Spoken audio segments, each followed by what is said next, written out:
राधे राधे बहनों, जय श्री कृष्णा। मार्गदर्शन विद स्मॉल टिप्स चैनल में आप सभी लोगों का स्वागत है। कैसे हैं आप लोग?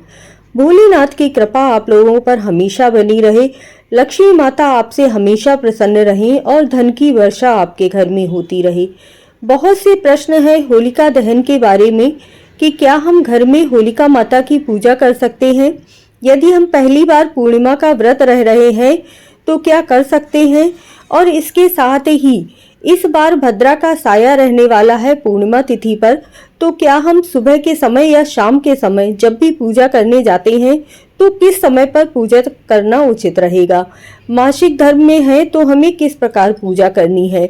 यह व्रत हमें नमक खाकर करना है या बिना नमक खाकर भी व्रत कर सकते हैं? बहुत से प्रश्न हैं और सभी प्रश्नों का उत्तर आपको इस वीडियो में मिलेगा, तो वीडियो अंत तक देखिएगा। चैनल को सब्सक्राइब जरूर कर लीजिएगा। आपके लिए वीडियो बहुत उपयोगी होगी क्योंकि होलिका माता को कौन कौन सी चीजें अर्पित करनी है वह भी बताऊंगी। जय श्री कृष्णा, जय राधे राधे एक बार कमेंट में जरूर लिख दीजिए। पहली बात है कि घर में होलिका माता की पूजा कर सकते हैं या नहीं। पहले मैं अपने यहाँ जैसे पूजा होती है वह बताती हूँ, फिर आपको नियम बताऊंगी और साथ में जो उपाय किए जाते हैं वो भी बताऊंगी। हमारे यहाँ किस तरह से पूजा होती है। सबसे पहले तो शाम के समय सभी औरतें जाकर, बच्चे जाकर और जो भी पुरुष हैं सभी जाकर पूजा करने के लिए जाते हैं और विशेष तरह तरह की चीजें चढ़ाते हैं जो मैं आपको आगे बताऊंगी। पहले आपको पूजा विधि समझा देती हूँ।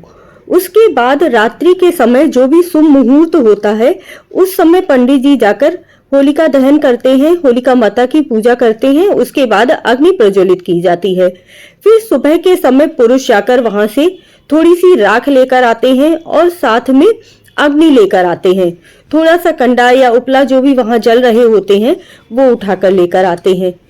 एक टुकड़े से ही, छोटे से टुकड़े से अग्नि प्रज्वलित की जाती है। या तो चूल्हा जलाकर पहले तो प्रज्वलित की जाती थी, नहीं तो अभी तो हम क्या करते हैं कि छोटे से किसी भी तसले या बर्तन में रखकर और पानी गर्म किया जाता है। आप कोई बड़ा कटोरा लेकर भी पानी गर्म कर सकते हैं और वही जल से सभी लोग स्नान करते हैं। थोड़ा थोड़ा जल मिश्रित करके उससे स्नान किया जाता है। कहते हैं इससे साल भर किसी प्रकार का रोग नहीं होता है, त्वचा संबंधी परेशानियां नहीं होती हैं, इसीलिए इस जल से स्नान किया जाता है।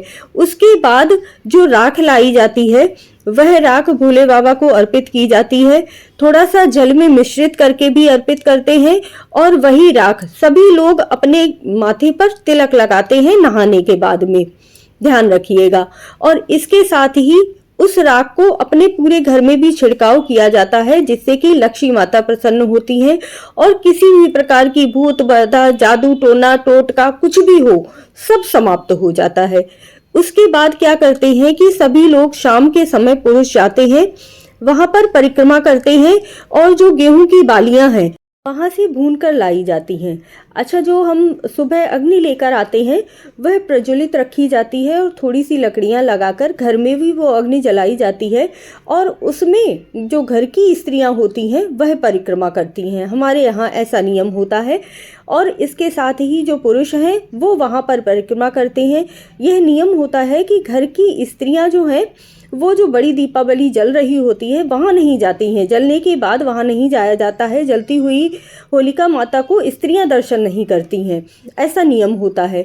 और जो घर में है वो उसकी परिक्रमा करती हैं। आप समझ गए होंगे कि आप यदि घर में परिक्रमा करना चाहते हैं, होलिका माता की पूजा करना चाहते हैं, तो जहाँ कहीं भी बड़ी होलिका माता जल रही हो, जिनकी पूजा किसी पंडित जी द्वारा की गई हो, वहाँ से आप थोड़ी सी अग्नि लाकर अपने घर में इस तरीके से पूजा कर सकते हैं। नहीं तो होलिका माता की पूजा है, रावण दहन है, ऐसी पूजा कभी भी घर में आप स्वयं से नहीं कर सकते हैं। ध्यान रखिएगा, आपको स्वयं यह पूजा इस तरह से नहीं करनी होती है जिस तरह से हमारे यहाँ का नियम है। अगर आप रिलेट कर पाए हो तो इस तरीके से पूजा की जा सकती है। दूसरा प्रश्न है कि होलिका दहन पर भद्रा का साया है जो कि सुबह 10:35 से शुरू होगा और रात्रि 11:26 पर रहने वाला है, अर्थात 13 घंटे तक भद्रा का साया रहेगा। ऐसे में क्या हम पूजा अर्चना कर सकते हैं? तो देखिए, जो भी पूजा होती है होलिका माता की, वह घर की स्त्रियां जब शाम के समय करती हैं, कई जगह पर सुबह के समय की जाती है। तो जैसा भी आपके घर का नियम हो वैसा आप पारंपरिक नियम के अनुसार कर लीजिए, लेकिन पूजा जिस समय पर की जाती है उसी समय पर की जाएगी, क्योंकि भद्रा का प्रभाव जो होता है ना, वह हाथ में रक्षा सूत्र नहीं बांधा जाता है, तिलक नहीं किया जाता है। लेकिन होलिका दहन की पूजा आप कर सकते हैं। जो होलिका दहन किया जाएगा, जो पंडित जी पूजा करेंगे, वो रात्रि में 12:30 तक ही मुहूर्त है। 11:26 यानी भद्रा समाप्त होगी 11:26 को। उसके बाद वह पूजा अर्चना करेंगे, उसके बाद वह करेंगे। लेकिन हम लोग जो भी हमारा पारंपरिक नियम है उसी तरह से पूजा अर्चना कर सकते हैं। और होलिका माता की जब आप पूजा करने जा रहे हैं, तब आप एक छोटा सा कर्ज मुक्ति के लिए और धन प्राप्ति के लिए एक उपाय भी कर लीजिएगा। एक अनार की डंडी लेनी है आपको, और उसमें आपको सभी लोगों के नाम लिख देने हैं, जिससे कि और अबीर और गुलाल अर्पित करते हुए पूजा करते समय वह डंडी होलिका माता को समर्पित कर देनी है, और माँ से प्रार्थना करनी है कि मेरे ऊपर जितना भी कर्ज है प्रभु उसे समाप्त कर देना। पूर्णिमा व्रत से रिलेटेड जो क्वेश्चन है उनका जवाब मैं अगली वीडियो में दूंगी, तो अगली वीडियो भी ज़रूर देखिएगा, बहुत ही यूजफुल होगी वीडियो। चैनल को सब्सक्राइब ज़रूर कर लीजिएगा। जय श्री कृष्णा, जय महादेव, जय महाकाल लिखना मत भूलिएगा।